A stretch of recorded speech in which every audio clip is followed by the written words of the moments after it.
I have witnessed 17,412 species across 49 galaxies. I have cataloged organisms that breathe methane, digest radiation, and reproduce through quantum entanglement. But humans? Humans were the statistical impossibility that kept me awake during my rest cycles. My name is Vorath.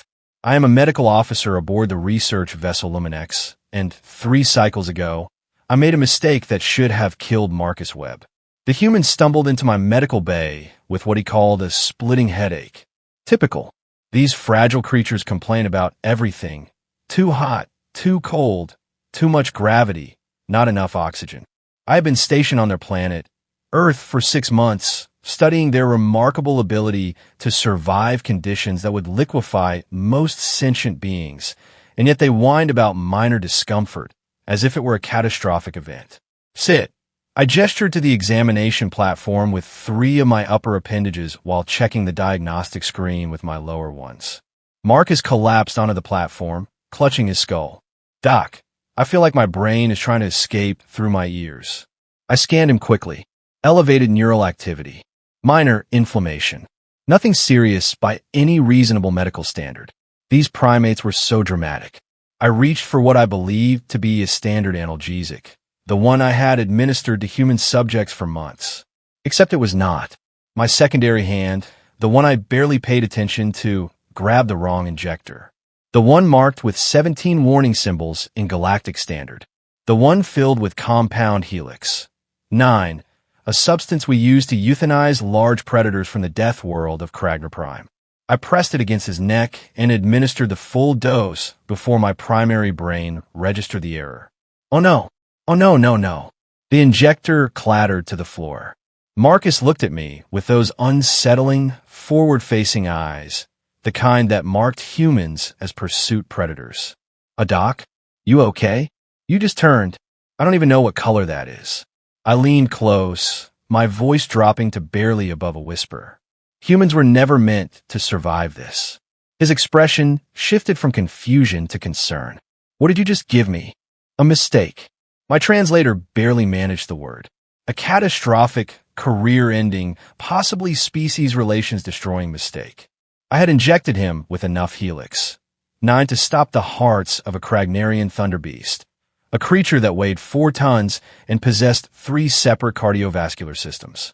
The compound worked by overloading every pain receptor simultaneously, inducing system-wide shock that resulted in death within approximately 40 seconds. I counted. 1, 2, 3. Marcus stood up.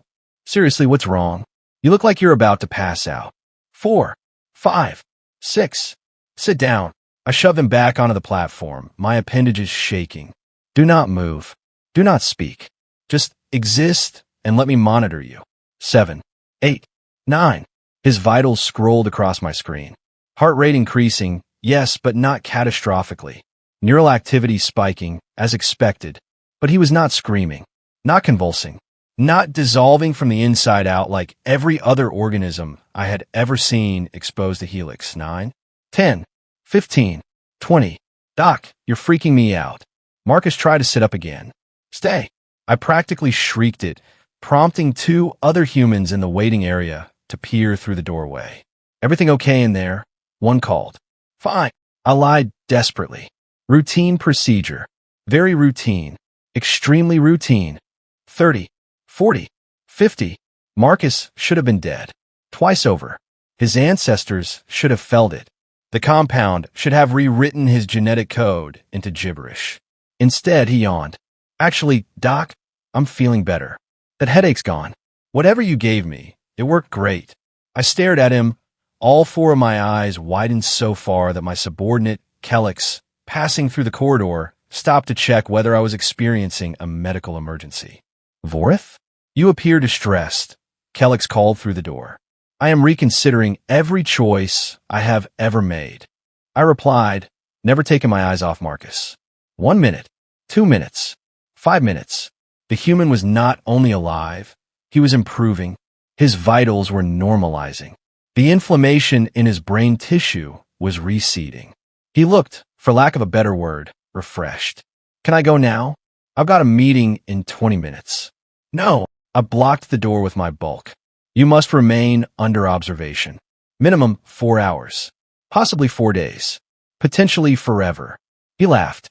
Actually laughed. That strange barking sound humans produced when amused. Doc, I'm fine. Better than fine, actually. I haven't felt this good in weeks. I ran another scan. Then another. Then 17 more, using every diagnostic tool in my medical bay. Impossible. The Helix 9 was metabolizing, but not killing him. His body was breaking it down, processing it, using it. The compound that should have annihilated his nervous system was being converted into something else. Something his biology recognized as beneficial. What are you? I whispered, more to myself than to him. Marcus Webb? From accounting? We've met like 50 times, document. I pulled up his genetic profile on my secondary screen while keeping my primary eyes fixed on him, watching for any delayed reaction, collapse, seizure, spontaneous combustion, anything that made sense. His DNA shimmered on the display. Chaotic, barely stable double helixes that looked as though they had been designed by a committee of mad scientists who could not agree on anything. 98% shared with Earth primates, yet somehow capable of abstract thought, art, and surviving substances that violated 16 fundamental laws of biology. I have documented this moment precisely because no one in the Galactic Medical Council will believe me without evidence. The human, Marcus Webb, was metabolizing Helix 9 as if it were a vitamin supplement. Seriously, Doc, I need to go. He stood, stretched, and cracked his neck in that horrifying way humans do. Something that sounds like bones breaking but apparently is not. You cannot leave. You are a medical anomaly. You are defying 73 established principles of xenobiology. You are making my entire education feel worthless. He patted my shoulder appendage, which was incredibly presumptuous but also disturbingly comforting. Look, I appreciate the concern, but I feel great. Best I felt in months, actually. Whatever that shot was, you should patent it. Patent it? Patent it? I had just administered a euthanasia compound to a human, and he wanted me to patent it. Marcus, please. I must understand what is happening inside your body. For science. For my sanity. For the 53 research papers I'm already mentally writing. He sighed. Fine. 1 hour. But then I really do have that meeting. I spent the next hour running every test I could conceive. Blood samples, tissue samples, neural scans, metabolic analysis. I even checked his quantum signature, though I had no idea what I was actually looking for. The results were terrifying. His body had not merely survived Helix 9, it had weaponized it.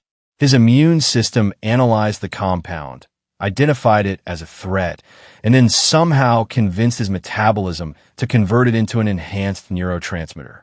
His pain receptors, which should have been screaming in agony, had adapted in real time and were now functioning more efficiently than before. This is not possible, I muttered, reviewing the data for the 8th time. What's not possible? Marcus asked, sounding bored as he scrolled through his communication device. Your species. Everything about your evolutionary history. You come from a planet that has tried to kill you in every conceivable way. Predators, diseases, climate shifts, meteor impacts, ice ages, your own inventions. And instead of developing sensible defenses like armor plating or venom or telepathy, you became stubbornly, aggressively, impossibly resilient. He shrugged. We're persistent. It's kind of our thing. Persistent. An absurdly inadequate word for what I was witnessing. I pulled up historical data from Earth. Humans had survived supervolcano eruptions that blocked out their sun for years. They endured plagues that wiped out half their population, then rebounded stronger. They split atoms, walked on their moon using computers less powerful than their children's toys, and created art so beautiful it made other species weep, all while fighting wars and steadily destroying their own environment. They were chaos incarnate, wrapped in soft skin and held together by sheer spite and determination. I need to report this, I said quietly. Marcus looked up sharply. Report what? That I survived your medical mistake? Doc, let's keep this between us, yeah? I'm fine, you're fine. No harm done. You do not understand. This changes everything. If humans can metabolize helix, 9, your biology is even more adaptable than we believed. The Galactic Council classified your world as a death planet, a designation reserved for environments so hostile they produce superorganisms. We thought you were tough. We had no idea you were this tough. He stood, his expression hardening in that particular human way that signaled incoming stubbornness. Listen, Vorath, I like you. You're a good doctor, even when you're accidentally poisoning people. But I'm not becoming a lab experiment for the Galactic Council. I've got a life, a job, a cat that barely tolerates me but still needs feeding. A cat. He was prioritizing a small predator's meal schedule over scientific advancement. How very human. Then at least allow me to monitor you for the next few days. Remote check-ins. I will not interfere with your life. I simply need to ensure there are no delayed effects. He considered this, then nodded. Fine, but no weird tests. No surprise visits. And you owe me lunch. I do not consume the same substances you eat. Your food would likely kill me. He grinned, exposing those flat, omnivore teeth. Yeah, but it'd be funny to watch you try pizza. I watched him leave my medical bay, walking with that confident human stride, completely unaware that he had survived something that should have erased him from existence. Or perhaps he was aware and simply did not care, which was somehow even more unsettling. I sat at my workstation and began typing my report. Then I deleted it. Then I started again. Then I deleted it once more. How do you explain to the Galactic Medical Council that you have accidentally discovered humans are even more indestructible than previously documented? That their biology does not merely adapt to threats, but actively converts them into fuel for improvement? You do not. Not yet. Not until you understand it yourself. I pulled up Marcus Webb's file and flagged it for ongoing study. Long-term observation. Careful documentation. Because if one human could survive helix, 9, what else could they survive? What were the limits of their adaptability? Did such limits even exist? I thought of Earth, that chaotic blue marble spinning through space, endlessly attempting to exterminate everything living on it. And I thought of humans, who looked at that environment and said, challenge accepted. My rest cycle that night was troubled. I dreamt of humans spreading across the galaxy, not with weapons or warships, but simply by being themselves, surviving, adapting, thriving in places that should destroy them. The Galactic Council believed they were uplifting humanity by making contact, sharing technology, inviting them into the greater community of species. But watching Marcus Webb walk away, healthy, whole, and mildly annoyed after a fatal dose of helix, 9, I began to wonder if we had it backwards. Maybe humanity was not being uplifted. Maybe we were simply meeting our match. And that thought terrified me more than any mistake I could ever make in my medical bay. The universe was not ready for what humans could become. I was not sure I was ready either. If this story entertained or taught you something, please like and subscribe to our channel. It really helps us grow and bring you more stories like this. Thanks for watching, and see you in the next story.